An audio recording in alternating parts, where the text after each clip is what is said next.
खंड में राजापुर चित्रकूट गोस्वामी जी महाराज वहां पैदा हुए। कहते हैं जब मैं पैदा हुआ तो उस समय अंग्रेजों का जमाना था, नहीं उस समय मुगलों का जमाना था। मुगल बादशाह, अंग्रेजों का राज नहीं था, मुगलों का। जब मैं पैदा हुआ तो हमारा भारत देश मुसलमानों के द्वारा गुलाम था। तो गोस्वामी जी महाराज कहते हैं कि मैं एक ब्राह्मण परिवार में जन्म लिया, उत्तम कुल था, यानी सबके बिरादरी में गोत्र होते हैं, गोत्र जानते हो कि नहीं, गोत्र उसमें से उत्तम था उनका, मतलब उससे बड़ा गोत्र ब्राह्मणों में नहीं था।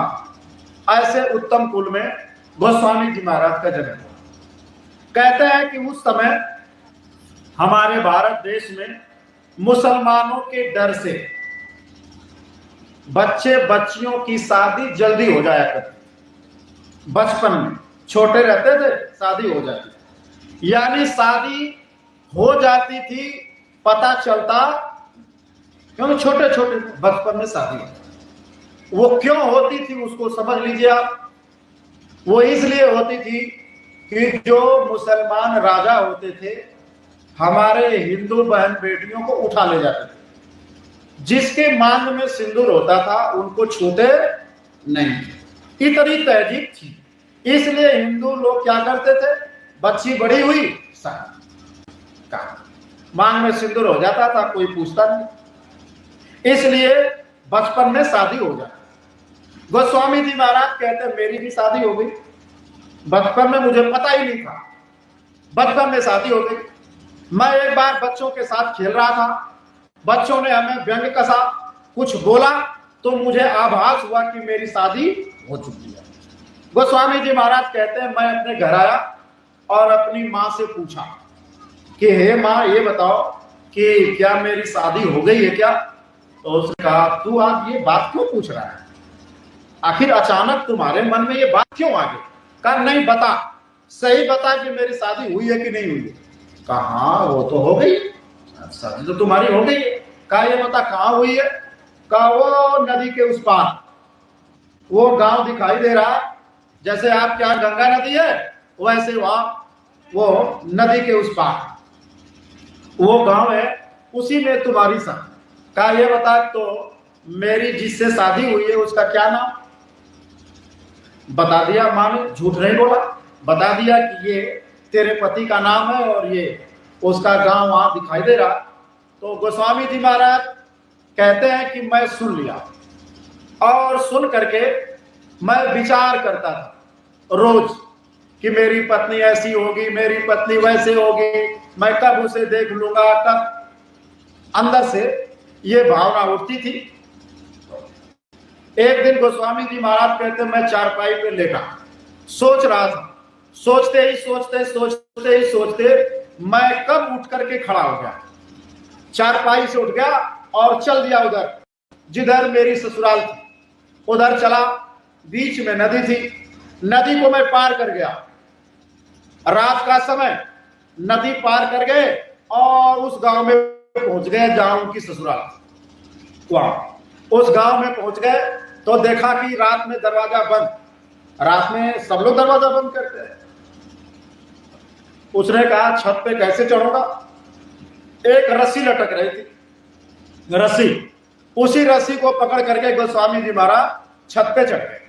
छत पे चढ़ने के बाद कमरा था, उसका दरवाजा सिकड़ी ऐसे खटखटाई, क्योंकि जब दरवाजा अंदर से बंद होगा तो बाहर की सिकड़ी नीचे होगी, होगी कि नहीं होगी। तो उन्होंने सिकड़ी ऐसे खटखटाया तो दरवाजा उसी ने खोला। संजोग था, देखो ये संजोग था, अगर कोई दूसरा होता तब तो रात में गड़बड़ हो जाता। संजोग से दरवाजा उसने खोला, वही उनकी पत्नी निकली। दरवाजा खोला तो एक लड़का को देख करके अचंभा, कोई भी हो जाएगा, एकदम से आश्चर्यचकित, अरे भाई तुम कैसे आ गए इतनी रात को, तुम कौन हो और इस छत पे तुम कैसे आ गए इतनी रात में, और नीचे दरवाजा बंद है, नीचे सब आदमी सो रहे, तुम ऊपर आए कैसे। तो गोस्वामी जी महाराज कहते हैं देखो ये हम दरवाजे से नहीं आए हैं, हम तो रस्सी पकड़ के छत पे आए और छत से दरवाजा खटखटा दिया तो कहा क्यों आ गए? कहा मैं तो इसी गांव में मेरी शादी हुई है और मेरे पत्नी का नाम ये है, मेरे ससुर का नाम ये है। तो वो सुन गई, जब उसने अपना नाम सुना थोड़ी सहम गई, भाई ये तो वही है। तो उसने कहा तुम्हारा क्या नाम? तो बता दिया, मेरा ये नाम। कहाँ के रहने वाले? यहाँ के। वहां जब सुन लिया तो वो तो जान गई यही है। उसने कुछ बोला नहीं, उसने एक बात कहा। क्या कहा? उसको ध्यान से सुनना। विचार करोगे तो हो जाएगा और विचार करोगे तो कुछ होने वाला। बात इसलिए सुनाई जा रही है कि विचार करना। अब वो क्या कह रही है कि अस्ति चर्म मह देह मम ताम ऐसी प्रीत। उनकी पत्नी क्या कह रही है रात में? अस्थि माने होता है हड्डी, चर्म माने चाम, ये चाम है और नीचे हड्डी। उनकी पत्नी कह रही है कि अस्थि चर्म मम देह मम, यानी हड्डी और चमड़ी से बनी हुई इस खोल को तुम इतना प्रेम करते हो जिसको तुमने देखा नहीं और रात नहीं दिखाई दी और तुमको कुछ दिखाई नहीं दिया, और नदी पार करके इतनी रात में 12 बज चुके, आधी रात को तुम इस छत पे चढ़े आए। और होती जो रघुनाथ में अगर थोड़ी बहुत इनसे हो जाती तो हो जाते भौजी, तुम्हारा बेड़ा पार। इसीलिए महात्माओं ने लिखा है, जैसे प्रीति कुटुंब से वैसी गुरु से होए।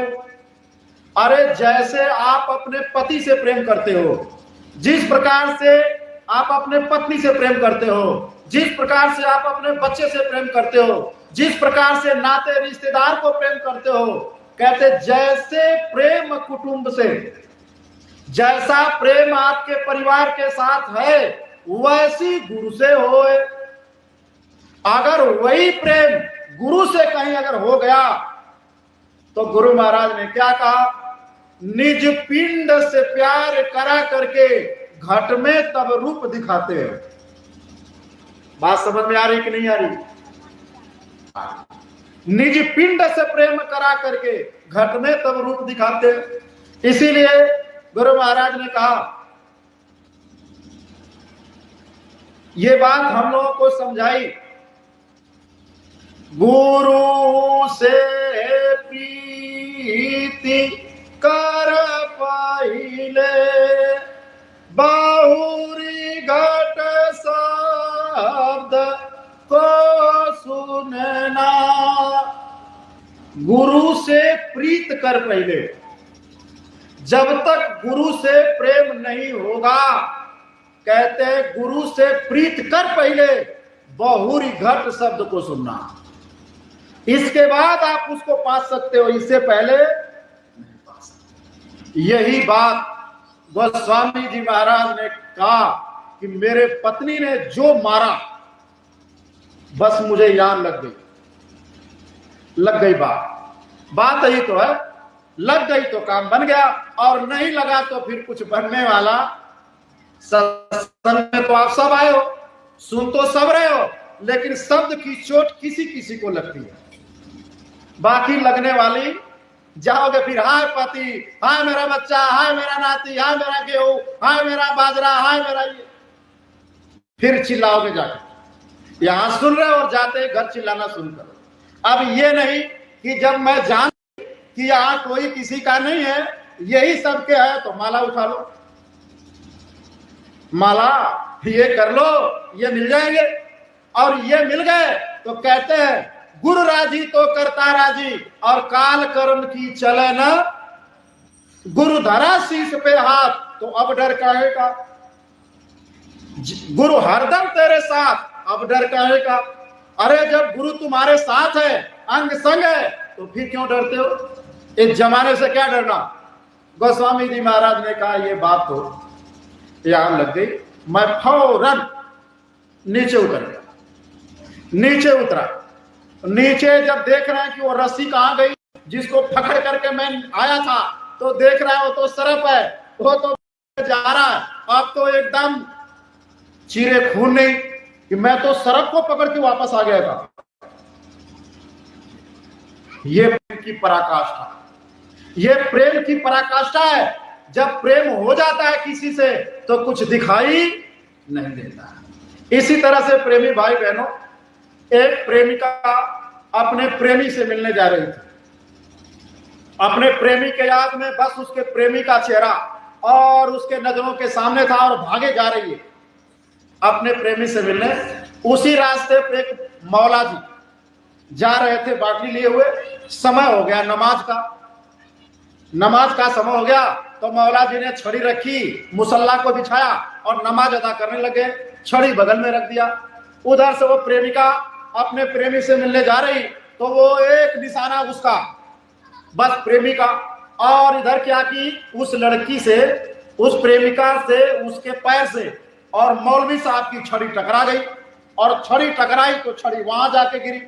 मौलवी साहब ने कहा, अंधी हो तुमको दिखाई नहीं दे रहा? मेरी छड़ी को तुमने पैर से मार के वहां कर दिया। तुम देख नहीं रहे हो मैं अल्लाह का नमाज कर रहा हूं, अल्लाह से इबादत कर रहा हूं। उसका भ्रम टूटा तो खड़ी होके पीछे मुड़ के देखती है। अच्छा, तो आप क्या कर रहे हो मौलवी साहब? कह रहे मैं अल्लाह की इबादत कर रहा था। उस लड़की ने कहा, मैं तो अपने दुनियावी प्रेमी से मिलने जा रही थी, तो मुझे आप नहीं दिखाई दिए और आप उस भगवान को, उस अल्लाह को याद कर रहे, तो छड़ी दिखाई दे रही है।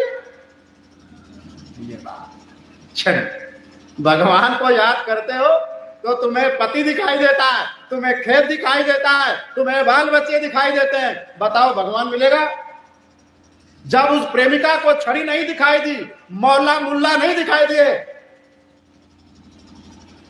जब प्रेम हो जाए कुछ दिखाई नहीं देता। इसीलिए कहा जाता है कि प्रेम अंधा होता है, अंधा बना देता है। प्रेमी भाई बहनों, गोस्वामी जी महाराज कहते हैं, मैं तो नीचे उतरा और उतर करके सीधे अपने घर की तरफ। मैंने फिर कुछ पूछा नहीं कि तुमने क्या बताया, ये क्या बोला, कुछ नहीं। अगर आजकल का लड़का अगर कोई होगा, अगर कोई लड़की उसे ऐसा बोल दे तो सीधे नोटिस जारी करके कहेगा, आ जाओ तलाक, आज के बाद तलाक हमारा तुम्हारा। लेकिन गोस्वामी जी महाराज ऐसा नहीं किया। दिल में चोट लग गई, घर आते आते बज गए 4। पूरी रात खत्म हुई, पूरी कहानी में रात बीत गई, सुबह हो गया। गोस्वामी जी महाराज कहते हैं, जब सुबह हो गया तो मैं जगा और विचार करने लगा। दिन भर ना मुझे खाना अच्छा लगता था, न पानी अच्छा लगता था। मुझे तो बस ये फिक्र हो गई कि वो रघुनाथ कहाँ मिलेगा, जो रात को उस लड़की ने बताया, वो मिलेगा कहाँ। लगे खोजने, बहुत लोगों से पूछा, लेकिन किसी ने बताया। गोस्वामी जी महाराज फिर रात को सोच रहे, लेटे हुए चारपाई पे, और सोच रहे भगवान कहाँ मिलेगा, भगवान को मिलाने वाला कहाँ मिलेगा, कहाँ मिल जाएगा, कहाँ जाऊं मैं, ऐसे सोच रहे थे। सोचते एकदम से उठ गए चारपाई से, उठे और चल दिए। तो आज भी उधर जंगल है, उधर महाराज जी अभी लेकर के गए थे, हम लोग साथ में थे, तो देखे कि आज भी वहां जंगल है। गोस्वामी जी महाराज के जहां उनका घर है आज भी जंगल, तो तब तो और जंगल रहा होगा। तो गोस्वामी जी महाराज कहते, मैं उठा और जंगल की तरफ चल पड़ा। उधर जा रहा हूं जंगल में, चला जा रहा हूं, कुछ पता नहीं कहां जा रहा हूं। तब तक उस जंगल में एक सफेद पोशाक पहने हुए, उधर से प्रकाश उनके शरीर से निकल रहा और उधर से महात्मा जंगल से आ गए। तो कहा, बच्चा इस जंगल में तुम कहां जा रहे हो? तो उन्होंने कहा, ये जंगल है। अब उनको ये भी पता नहीं चल रहा है कि ये जंगल है और रात के 12 बज रहे कुछ। गोस्वामी जी महाराज कुछ पता नहीं, रात को 12 बज रहे और जंगल भी है। वो तो जब महात्मा आए तो कहे, ये तो जंगल है। और ये, अरे मैं कहां जा रहा हूं? कह रहे, बच्चा कहां जा रहे हो? कहा, मैं तो भगवान की उधर जा रहा हूं कि कोई भगवान से मिलाने वाला कोई मिल जाए, या भगवान हो सकता है जंगलों में मिल जाए, और मतलब पेड़ों में मिल जाए, और पहाड़ों पर, कंदराओं में, गुफाओं में कहीं मिल जाए, उसको खोजने जा रहा हूं। तो उस महात्मा जी ने कहा, रे बच्चा, भगवान तो है, तुम्हारे अंदर मिलेगा, बाहर नहीं मिलेगा, और गुफाओं में नहीं, कंदराओं में नहीं, जमुना में नहीं, गंगा में नहीं, नदी में नहीं, पाताल में, उसमें भगवान नहीं मिलता। भगवान तो तुम्हारे अंदर मिलेगा। तो हाथ जोड़ के खड़े हो गए। कहा प्रभु तो कैसे मिलेगा? कहा मैं बता देता हूं। गोस्वामी जी महाराज कहते हैं मैं 12 बजे रात को, आधी रात, और आज जमीन पे बैठ गया जंगल में। सुनो ध्यान से, कहां बैठ गए? कहां बैठे? जंगल में। और रात को वहीं गोस्वामी जी बैठ गए और उनके गुरु ने उनको सुमिरन, ध्यान, भजन करने का तरीका बता दिया। का इसी शरीर में मत हो, इस शरीर में भगवान मिलेगा, तुम्हें कहीं जाने की जरूरत नहीं। बच्चा तुम वापस घर चले जाओ, घर वहां चले जाओ और बैठ करके इसी मनुष्य मंदिर में करना। ये मनुष्य मंदिर है, ये हमारे गुरु महाराज ने बताया। कुछ महाराज जी बताते हैं ये किराए का मकान, उस परमात्मा को पाने के आपको सुंदर ये मकान मिला। ये तो गोस्वामी जी महाराज लिखते हैं कि मुझे गुरु ने क्या लिखते हैं? कंज गुरु ने देह गुरु से कछु नहीं पाई और कंज गुरु ने राह बताई। जो बाहर के गुरु मिले उनसे तो कुछ नहीं मिला, लेकिन जो मुझे गुरु उधर रात में, उधर जंगल में मिल गए, और उन्होंने कंज गुरु जब वो मिले तो उन्होंने मुझे राह बता दिया। राह माने रास्ता, राह माने रास्ता, रास्ता बता दिया उस प्रभु को पाने का बता दिया। तो मैं आ गया घर पे और अपने इस मकान में बैठ करके, जब घर के लोग सो जाते थे, दिन भर काम के बाद जब घर के लोग सो जाते थे, तो गोस्वामी जी महाराज कहते हैं मैं इसी मंदिर में कपड़ा डाल लेता था, घर वालों से दूर बैठ करके आराम से उसको याद गुरु महाराज ने क्या समझाया? जो मैंने रास्ता आपको बताया है वो उसको आप करना।